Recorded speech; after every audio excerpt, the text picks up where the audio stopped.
Good afternoon, everyone. Thanks for being over here in the second workshop of this series. Today, we're going to be talking about understanding the NIH funding process, and I will leave you now with the coordinators of this workshop, Dr.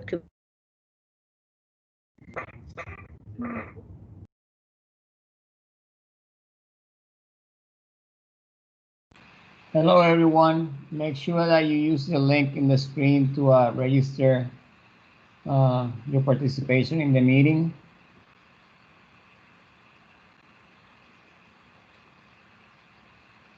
And first of all, we want to make you aware that NIH funds and provides funding for opportunities all the way from high school to your professional career as a faculty member. So today we will talk about the different mechanisms that you can use to fund different career stages. And with that, I'll leave you with Angela. Okay. Hi. So first I would like to thank the collaborators of this workshop and on behalf of the acting director of our Office of Research Training, Diversity and Disparities, Dr. Wilson Compton, and the deputy director, Dr. Albert Avila. It's my pleasure to share with you some of the NIDA opportunities and eventually walk you through a FOA that's upcoming. And so I'm a program officer who works on diversity and disparities initiatives, and I'm the person that you would contact if you have any questions about the diversity supplement program and the actual application process. Okay, so I'm going to quickly take you through this snapshot of our funding opportunities. So here, NIDA covers support from high school all the way up to the early career investigator level. And so we have 3 different categories that we focus on. So we focus on diversity opportunities, which I would expect that would be a major interest to the audience here. And so we have a NIDA summer research program. And let me back up a little bit. All the diversity focused opportunities are identified in the pink color. So we have the NIDA summer research intern program for the undergrad, the summer research experience R25, the BFE indoor R25, and the NIDA RP internship. And then as you move up to the post-baccalaureate and the graduate medical and the postdoctoral investigator levels, we have the diversity supplement program.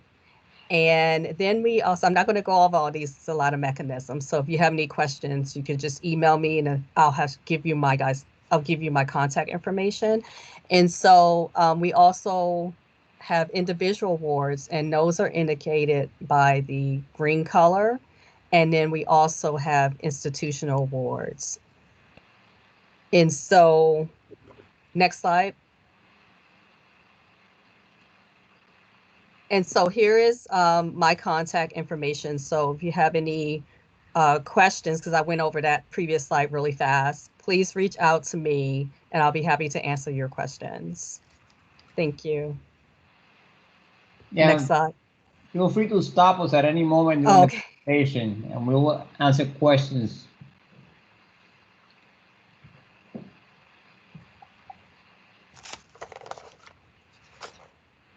So we want to make sure that you are using the current FOA, Funding Opportunity Announcement, and that you're using the current form. So that's very important, as if you don't use the current FOA, you might be replying to all instructions and not complying with the current opportunity.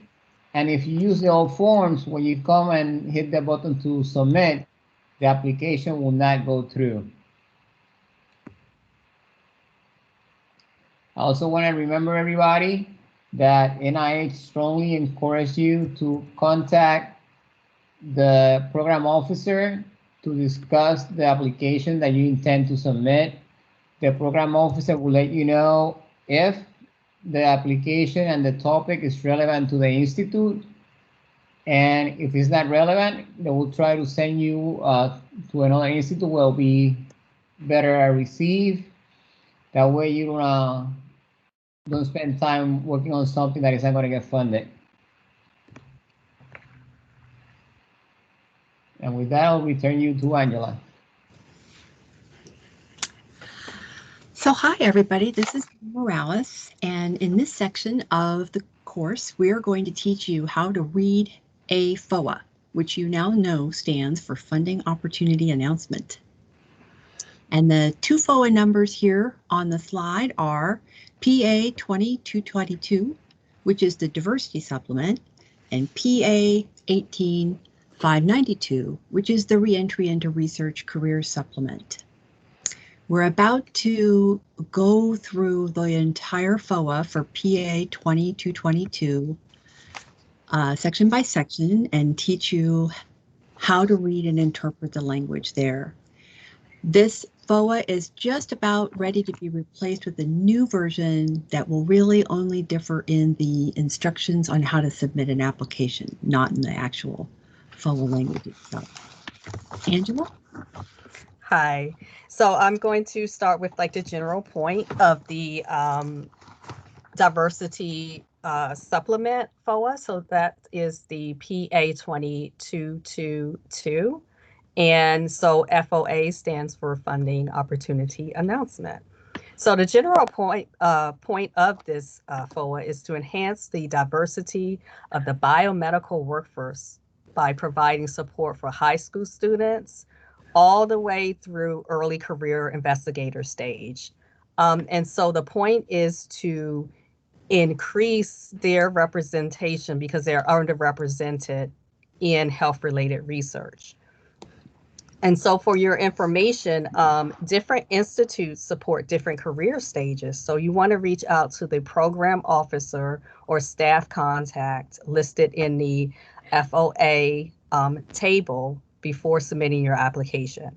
For example, if you reach out to me, you will find out that the NIDA Diversity Supplement Program supports post-baccalaureates, pre-doctoral and health professional students, postdoctoral fellows, and early career investigators.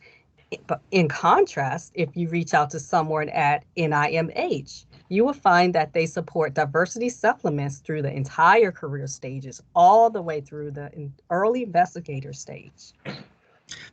Pardon me, Angela, that's established investigator stage. Thank you. You're welcome. Okay, next slide.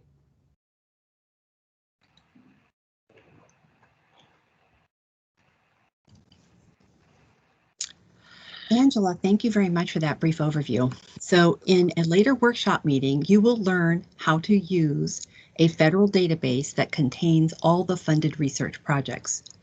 Once you have learned how to use that database, you will be well positioned to find projects you might try to create a diversity supplement or re-entry supplement to. So right below the title of the FOA, you will see all the different institutes and offices at NIH who participate in the funding opportunity announcement. For this particular one, the one we're going over today, it's just about everyone. But it's important to remember that not every institute participates in every FOA. Next slide. Hi. So this is the title and activity code section. In the section here, you have a list of the activity codes for funded research projects. Principal investigators who hold any of these types of grants are eligible to submit a diversity supplement application on behalf of the candidate and or trainee, which is you. In the actual web page, this is quite long, so we've just got a little snapshot of this for this slide. Again, when you learn how to look up projects in the federal database, as Don has mentioned, of funded research projects, this information will come in handy. One thing to remember, though, as is pointed out in the middle section on this slide, is that each institute does not actually support all of the activity codes. So again, if you have a specific set of institutes in mind, you would need to know which activity codes they support for the supplement award. At NIDA, we don't supplement every activity code listed in the FOA, so you'll need to go to the institute table and click on the link, which will take you to the web page that has the list of activity types that are eligible for a diversity supplement award. Next slide. Okay. So this section is called related notices, and it is very important. The related notices section is where you need to look to see if any changes have been made to the FOA. After an FOA is released, many times there are updates, changes in policies, eligibility changes, salary changes, etc. In addition, this section will let you know if there is a reissue of the FOA. This is important, as Louise mentioned before, because if you're applying to an old announcement, your application will automatically be kicked out. For your information, here you will see that there is a link to a notice number NOT 2170. And if you click on that, you'll learn that there will be a reissue of this PA in October 2020. However, it hasn't happened yet. But this is important information because the authors are warning you that this document is about to change. Next slide. And back to me. For every FOA, near the top, you will see the assigned number and the stated purpose. You should refer to the number when speaking about the potential application to a program official. Now, you already know the purpose of this FOA because Angela spoke about it earlier in plain English, but here it is more formally stated. Basically, what the section tells you is that the purpose of this mechanism is to enhance the diversity of the research workforce by encouraging members of underrepresented groups to propose smaller scale research projects within the scope of an already funded larger project. This section also has a hot link, which when opened tells you a lot of technical details, such as which application forms to use, allowable expenses, salary caps, and all that kind of technical stuff that's important to know at some point.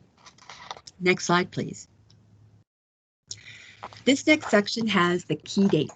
Here you find out that this FOA was posted in May of this year and that there is no letter of intent required. I want to draw your attention to a hot linked item. If you were to click on it, you would open up a new web page that had a list of all the participating institutes and offices with the name, email address, and phone number of all the contacts for each institute to reach out to, along with the specific information for each institute and office for how they use this particular mechanism. Since how each institute uses this varies, it's important to read the section for the particular institute you have in mind. Now, you might wonder about when the application is due, and that section tells you that the due dates and start dates vary by awarding institute. I can tell you that for NIMH, we review these applications on a rolling basis, but applying by April 1st is encouraged.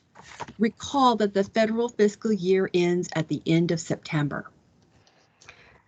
And for NIDA, we also review diversity supplement applications on a rolling basis and are accepting applications for fiscal year 2021 until May 11th, 2021. We usually start the supplements on the anniversary start date of the parent grant. Next slide.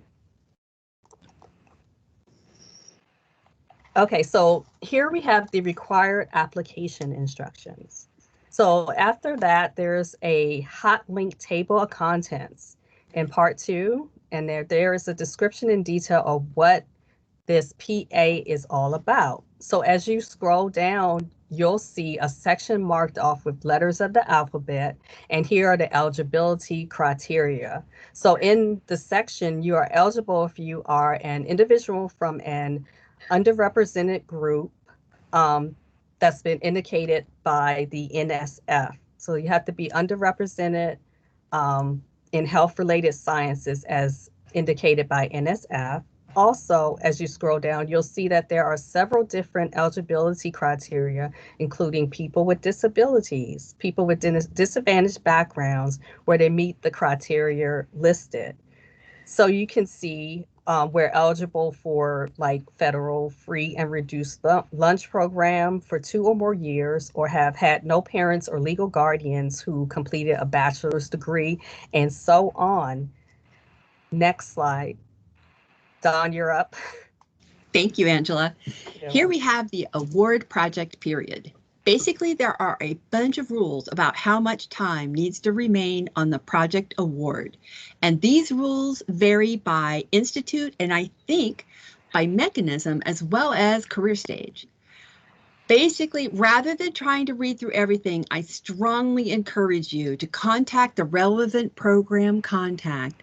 And after you've been to the federal database and you've visited it and you've got a list of projects that you think might be really cool to talk to them about applying for a diversity supplement, paste that list into an email to your program contact and ask them that list of candidate projects and help you determine which ones are eligible for a diversity supplement according to the somewhat complex rules that each institute has. Next slide, please. This section is called the review criteria. NIH tends to write these documents very carefully and follow them very closely. So you can count on your application being reviewed very closely according to these stated criteria. In any application, it's always important to review the criteria several times, including as you are finalizing your application, to make sure that you have clearly pointed the reviewer to your response for each of the evaluation criteria. In addition, you should check with the Institute program official about any institute-specific review criteria that they may have added to the standard review criteria that are listed in the FOA. Next slide, please. So here we have the list of agency contacts. And for this particular FOA, I strongly recommend you get in touch with the Institute staff specifically as well, which is hot linked here too at the bottom, where you see scientific research contacts. You also have general help with the application process listed here. The scientific research contacts, as I pointed out, so they are the people who are there to give you more complete information about their institute-specific requirements, eligibility, and the FOA itself, and they are frequently referred to as program officials, program officers, or program staff. A little lower down, you'll see financial and/or grants management contacts. So these are the people who handle the money end of the things once your award has been made. Only very rarely do applicants need to contact them. And so now that we've walked you through all of the standard sections of the FOA, you are now familiar with the structure of an FOA, what kind of information it contains, and how it is typically organized.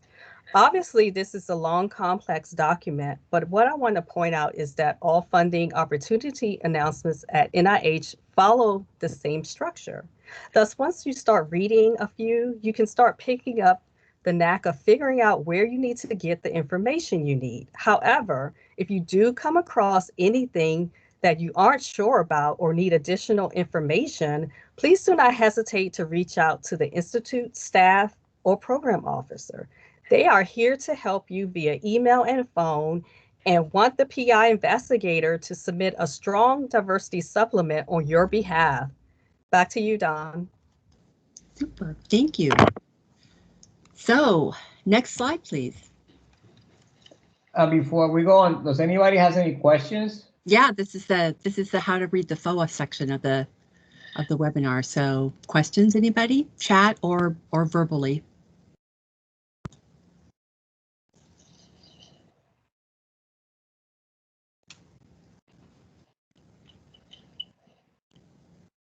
Go ahead and go on then.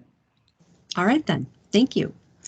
So here's another mechanism that is used throughout NIH, but is used slightly differently ICs and offices. This mechanism used to be called the Area Award, and in 2019, it was considerably redesigned. Generally speaking, this award supports small-scale research projects at educational institutions that provide baccalaureate or advanced degrees for a significant number of U.S. research scientists, but that have not been major recipients of NIH support. Next slide, please. In the redesign, there are now two types of awards, one for undergraduate-focused institutions, it's called Area, and one is for health professional schools and graduate schools, and it's REAP. Next slide, please.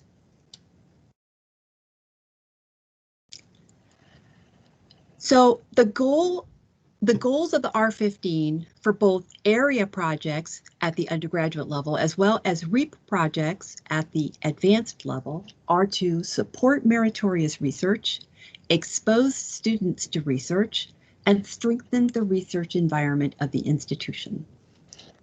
Next slide, please.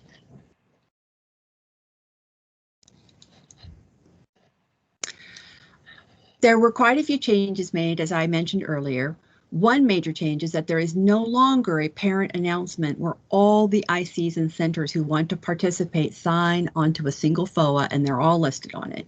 Instead, what's happening now is a single IC serves as a lead and outlines their vision for how this mechanism can work for their science, and all the other ICs who see that vision working for them as well sign on. Another major change is that there is no longer a list of ineligible institutions. Eligibility for this mechanism is defined in a different way now, which you can learn about by examining the FOA. I believe it's $6 million or less in NIH funding, but I don't rely on my memory. We need to go read it. Next slide, please. So this award is a great way to provide an enriched learning environment for undergraduate students to learn about research. When you request the funds, which are the direct costs are limited to $300,000 over the entire period, but the budget for all years of the award must be requested in the first budget year. Next slide, please.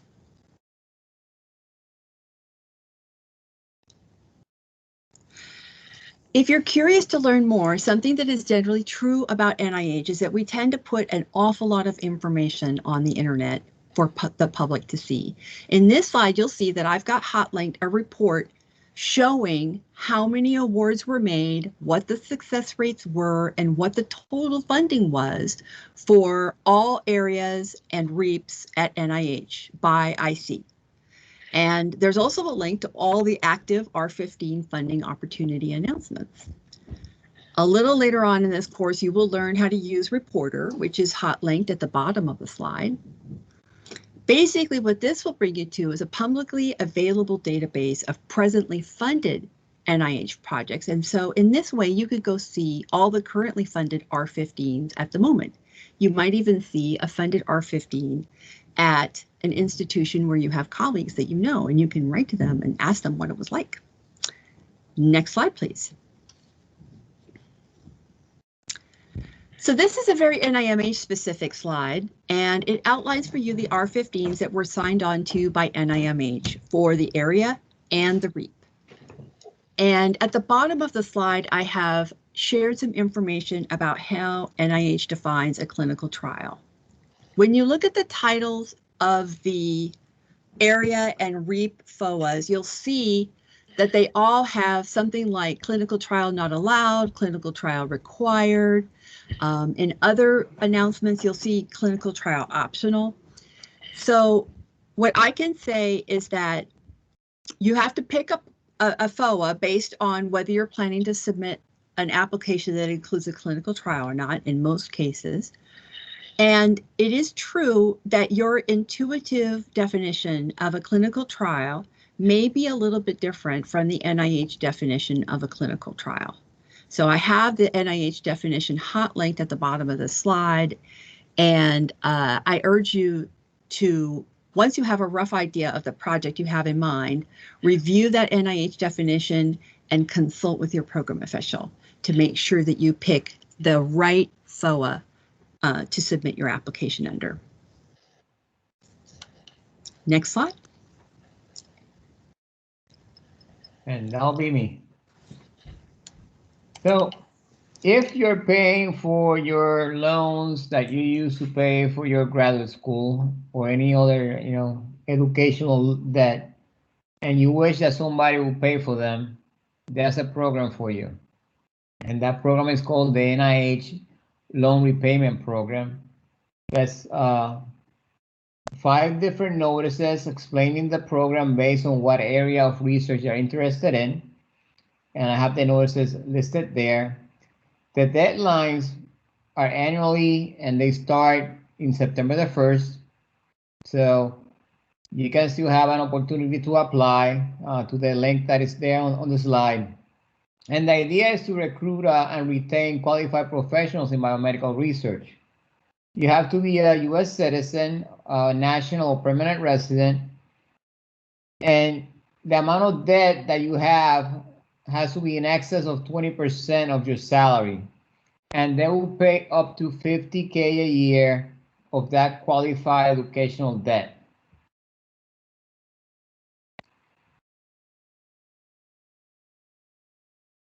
Another award that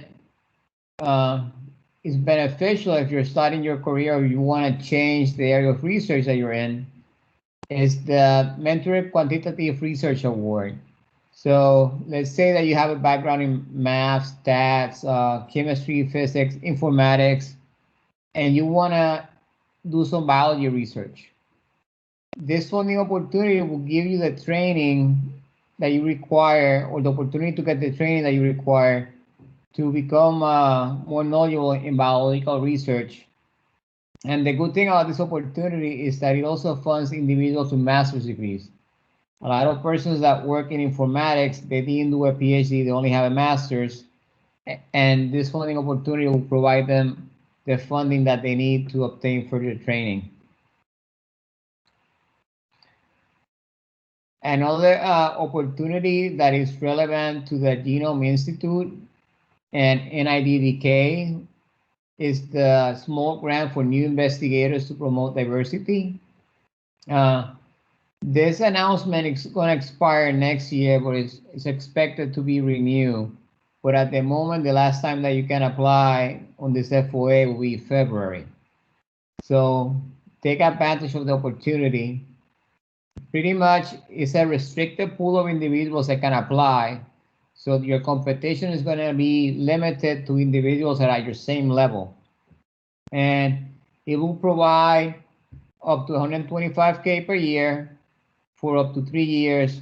And that's a good way to get your research off the ground and then submit for a larger grant.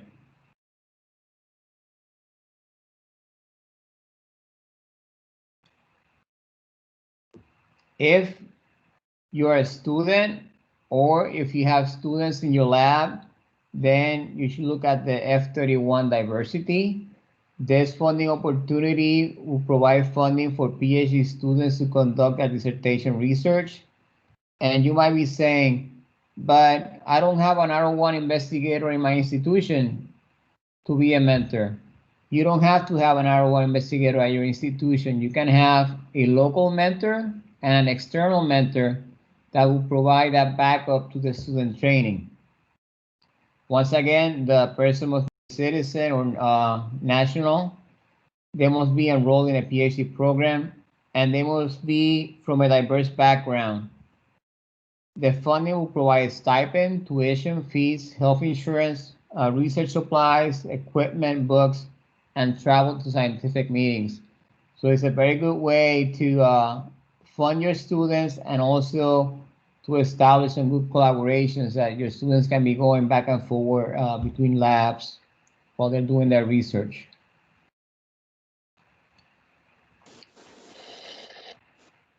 Anybody has a question? I have a question. Go ahead. So it's up on the last slide. Can you go back? The F31? No, the previous one, I believe it was. I-21?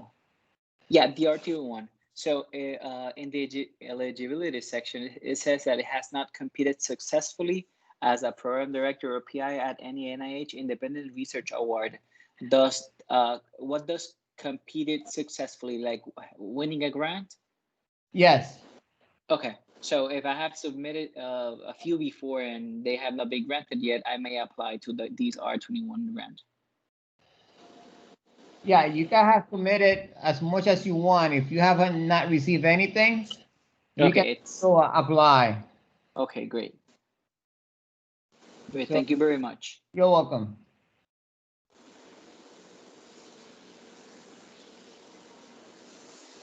In the case that you're a postdoc and you're trying to figure out a way to fund your transition from being a postdoc to being a faculty member, then you should look at the K99R00, but look at the Mosaic K99R00. There are different types of K99s.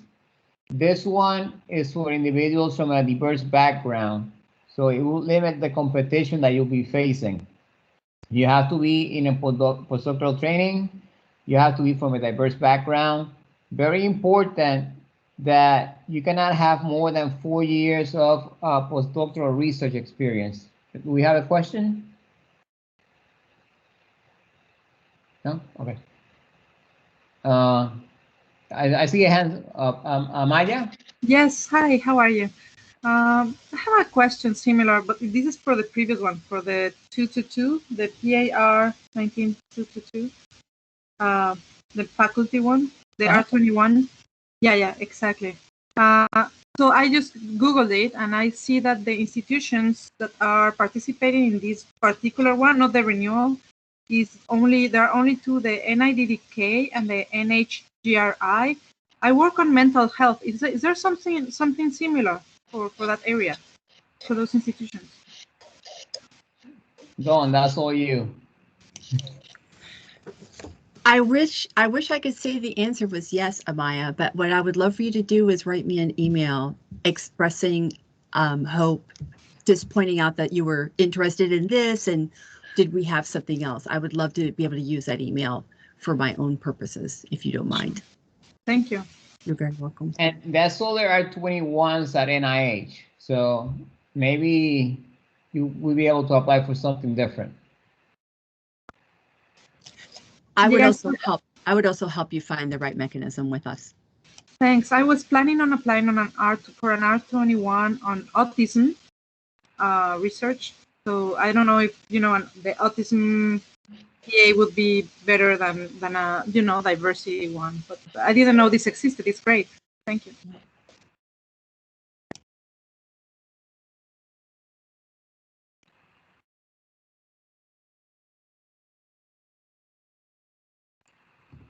So let's say that you were doing your postdoc and life happens. That's a way for you to extend the 4-year window. And the way to do that is to contact your program officer and you can apply for an extension of that window. So if something happened during your postdoc that you have more than 4 years, please contact the program officer and see if that extension applies to you. This award provides 5 years of funding. It has 2 phases, a K99 phase for 2 years and an R00 phase for 3 years.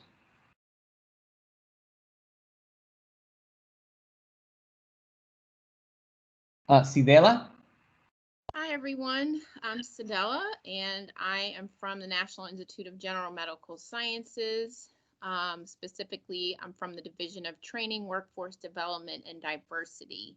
I saw a hand raised. Was there another question before we move on? Yes, I saw a hand. Go ahead.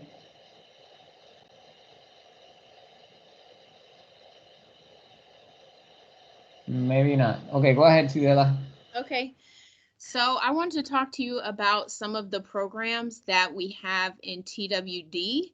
And unlike some of the programs you've just heard about from everyone, These programs focus on supporting research training and developing a strong and diverse biomedical research workforce.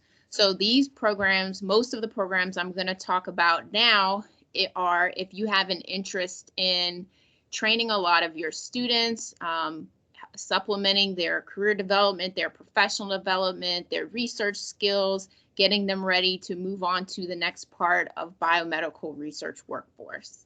Next slide, please. So this is a diagram that shows some of our programs. You can see that we support, I'm going to use the word trainees, from community college all the way through postdoc phases. And one important distinction that should be helpful to many of your institutions is that some of our programs are limited to colleges and universities that we call research active, and others are for research intensive. Research active means that the institution has less than $7.5 million per year in NIH research project grant funding on average for the last 3 fiscal years. And research intensive is that number or more. So this means that institutions with less NIH funding are competing with each other instead of competing with institutions that have a lot of NIH funding. And it also is a way for us to provide more support to institutions that have less funding. So the programs that I'm not going to focus on the research intensive programs, but if your institution qualifies to that category and you have questions, certainly let me know. And some of the programs, we have a parallel program. For example, URISE supports undergraduate students for research active institutions. If you're at a research intensive, we have the MARC program, and the programs are nearly identical. Next slide, please. So first is Bridges to the Baccalaureate. This is a program for community college students in partnership with a 4-year institution.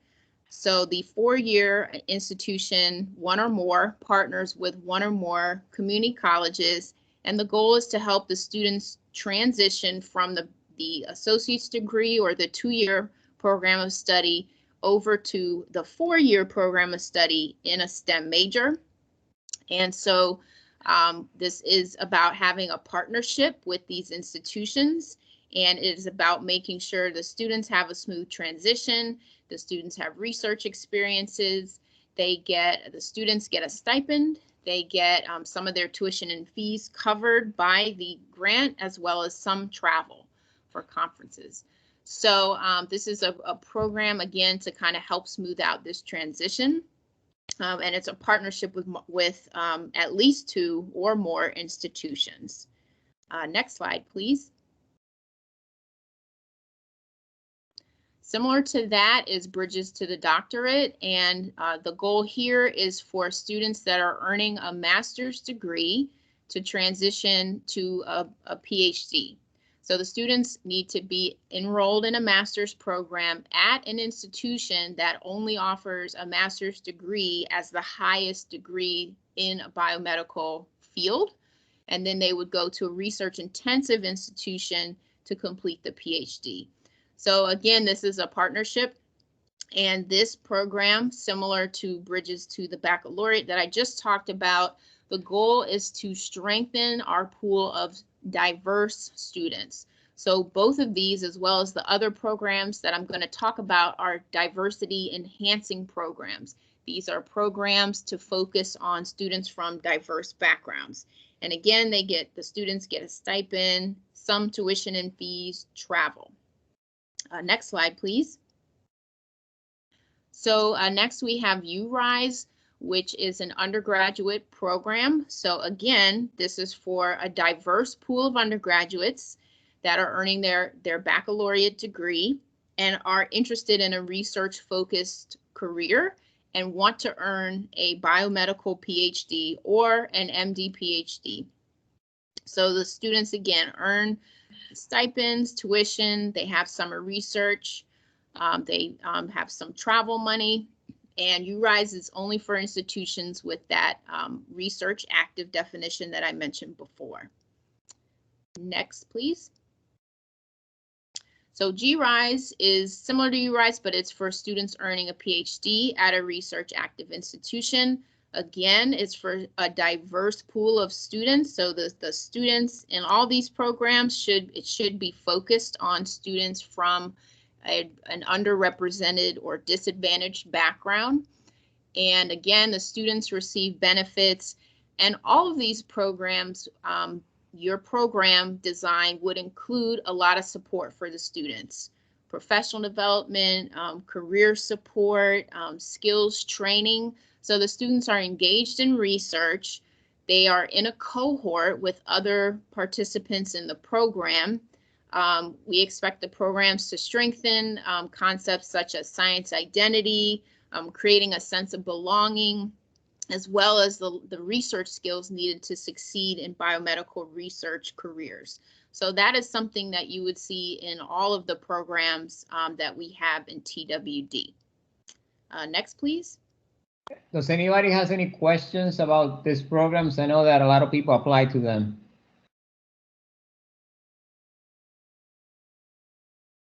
No? Okay. So as I haven't gone over all of our programs, I just wanted here for this audience to focus on the programs I thought might be most of interest, the research active programs that would help train diverse pools of students. But I want to just mention quickly some of the other programs that we have that you or your students might be interested in applying to. So if you have students that have recently earned a bachelor's degree, they may want to explore one of the prep programs that we fund, which exist at various institutions. These are typically going to be at research intensive institutions. So I'm not sure if anyone in this audience would want to acquire their own prep program, but it's a great opportunity for students that want to earn a PhD or an MD PhD, but they need more research experience and some time to help and assistance in applying to their PhD. So it's a 1 to 2 year research program for those recent degree holders, and then they're expected to go on to a PhD or MD PhD. Similar to what was already mentioned, we also have individual fellowships for graduate students and postdocs. We participate in the Mosaic program that you've already heard about. Another program I'd like to mention is called IRACTA. That's the Institutional Research and Academic Career Development Award, which you see listed under the postdocs bullet there. And that program could be of interest to this audience for a couple of reasons. One, you may have PhD students that you know that are looking to do a postdoc. And this is a unique program because postdocs enrolled in an IRACTA program, 75% of their time is research, as postdocs do, and then 25% of it, they are teaching courses at another institution. So the other reason I wanted to mention this program to this audience is because this is a partnership program between a research institution and a teaching-based institution. And the teaching institution needs to have part of its mission to serve diverse students, to have a population of diverse students. So the postdocs would do research, but then they would teach at this partner teaching-based diverse institution. So some of you all may be interested in collaborating with a research institution to have this IRACTA partnership, and the teaching institution benefits from the program as well.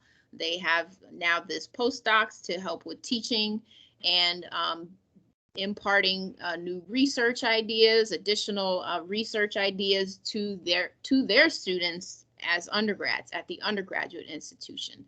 So it is a unique program that might be interest. Let's see, we also have research supplements for promoting diversity or re-entry into the career path. But our supplements, research diversity supplements, do not extend to faculty. They only go from high school through postdoc level.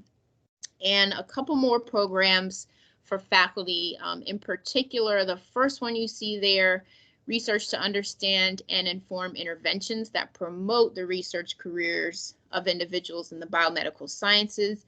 So this is a research grant because we recognize that there are so many diversity enhancing programs, and that we sometimes call an intervention program. And we also want to make sure that there's rigorous research conducted so that we understand what makes these programs effective. Are there ways of scaling these programs? Which parts can be trimmed down so that we can have more such programs existing? So if anyone is interested in really doing very rigorous research, I mean, control groups, careful hypotheses, etc., if you are doing some intervention work, then this would be something you should look into. And then we also have, in collaboration with the National Science Foundation, a research program for research related to science policy, if anyone is interested in that. Next slide, please. So the last thing I want to mention is not from the division that I work in, but another division in the institute I'm in. And it is a mention of the SCORE program. And I'm giving you all this as a heads up. This information is, we did release this information to the public, but we don't have everything finalized. But the SCORE program is going to be changing to the SURE program. So if you're not familiar with SCORE, the goal of that was to increase research competitiveness of faculty and the research capacity of institutions that serve underrepresented groups. So there was a qualification, and this would mean the institution needed to have at least 25% of their undergraduates to be supported by Pell Grants. And that data can be looked up, as mentioned there. And the schools needed to have a mission of supporting students from underrepresented groups. So the SCORE program is planned to be transformed into the SURE program. So the goals of SURE are to develop and sustain research excellence of investigators, develop the research capacity, and engage students in research. Next slide, please. So for SURE, the plan is there will be 2 funding mechanisms to support individual investigators. The first one shown there is for faculty that have no current NIH research funding. It would be $100,000 direct cost per year for 4 years. And then the SURE First program planned is for faculty that don't have prior research funding. So the first one for SURE, no current NIH research funding. SURE First, no prior research funding. So it's a little bit more support. And this is a mentored program. And the application does not require, or the application is planned not to require preliminary results. Next, please. And then finally, there is also a plan to have SURE resource centers, which would provide the infrastructure support in building the research capacity that I mentioned was part of the goal of this planned program. So this would be $500,000 in direct costs support per year for 5 years, awarded to an academic institution or society or non-governmental organization. And it would be some activities that could occur here would be the institution would have seed grants that could fund faculty research through an internal grant process. The university could collect student enrollment data. Often, as some of you may know firsthand, that this can be very lacking and can be a barrier in securing additional funding. Mentoring activities and communication, networking among other awardees. Next, please. Another thing I wanted to mention from this same division of research capacity building, because I believe some of your institutions, perhaps not all, but some of you all may be located in what we call an IDEA state. IDEA is short for Institutional Development Award.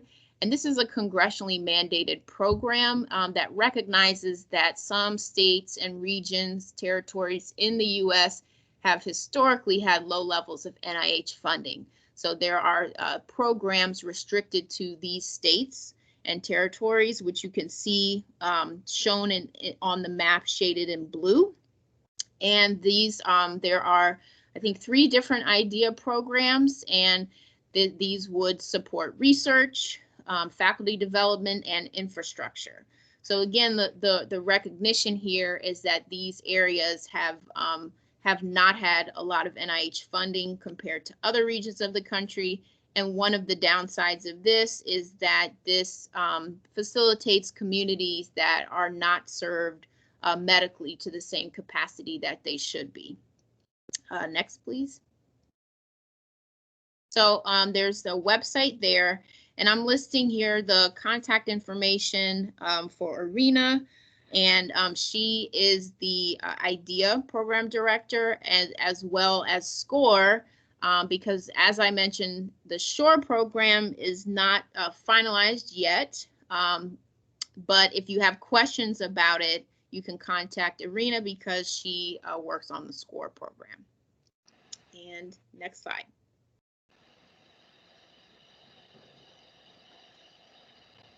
So last week we requested that you guys open an account in the NIH system so you can submit the grants. This week we would like for you to use the NIH reporter to identify possible mentors, collaborators for your research project. Last week we went over reporters, so please go in, look at persons that have funding in the areas of your research, and those persons will be your possible mentor in a minority supplement, diversity supplement. And we will keep building on the homeworks for the steps that you should do to submit the grant. And what I can do in case you don't remember, let's go ahead and I want to stop the presentation real quick and open a web page.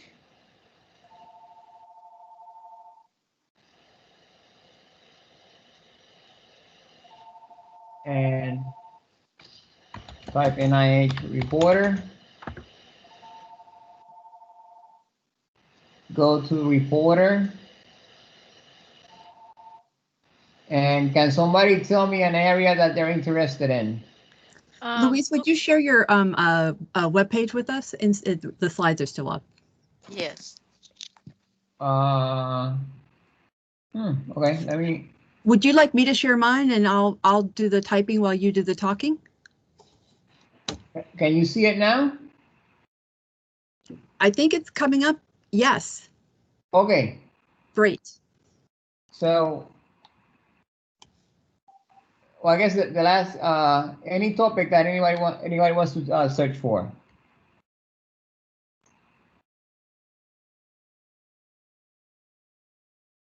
What about informatics?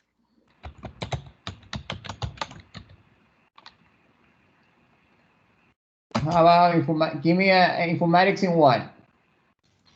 In information sciences.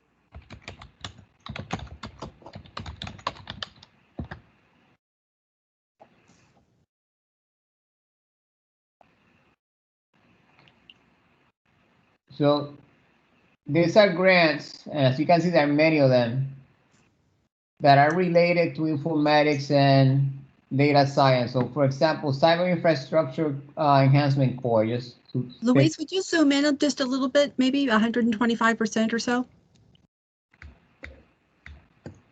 Thank you. So once you enter the information, you get the grant number, the title of the project, the PI, the institution, the NIH institute that is funding it. So for example, let's say that you're interested in doing a core facility. That's a core grant here. So you could click on that grant and it will give you the abstract of it. You could read that abstract and see if it's similar to what you're doing. If it is, you can click on the name of the contact person, the PI, and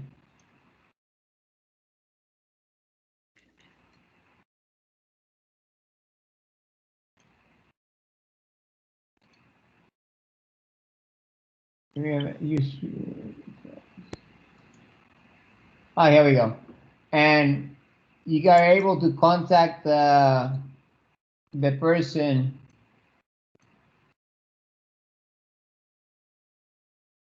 It will give you the email of the person after you go through all the steps.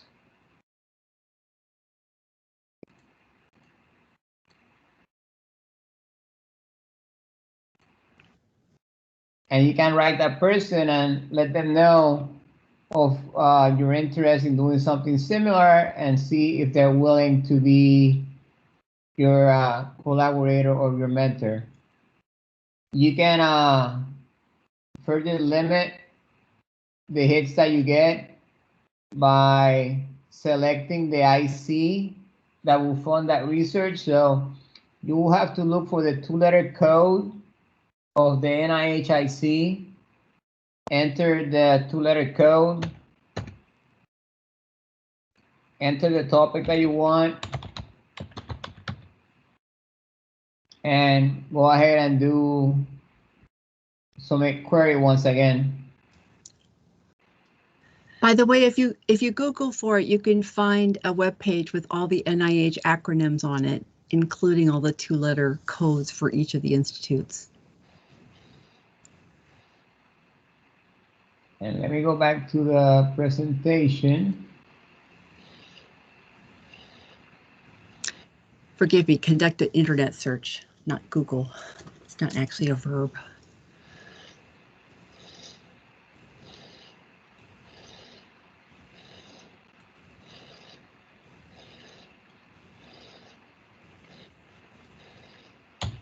And let's see, any questions that you guys have for us? Please let us know. If you cannot think of anything right now, I'll be flashing back and forth the contact information. But also, please make sure that you complete the evaluation. Let us know what topics you would like us to cover so we can modify the future presentations to your needs and making sure that you get the information that you want to get.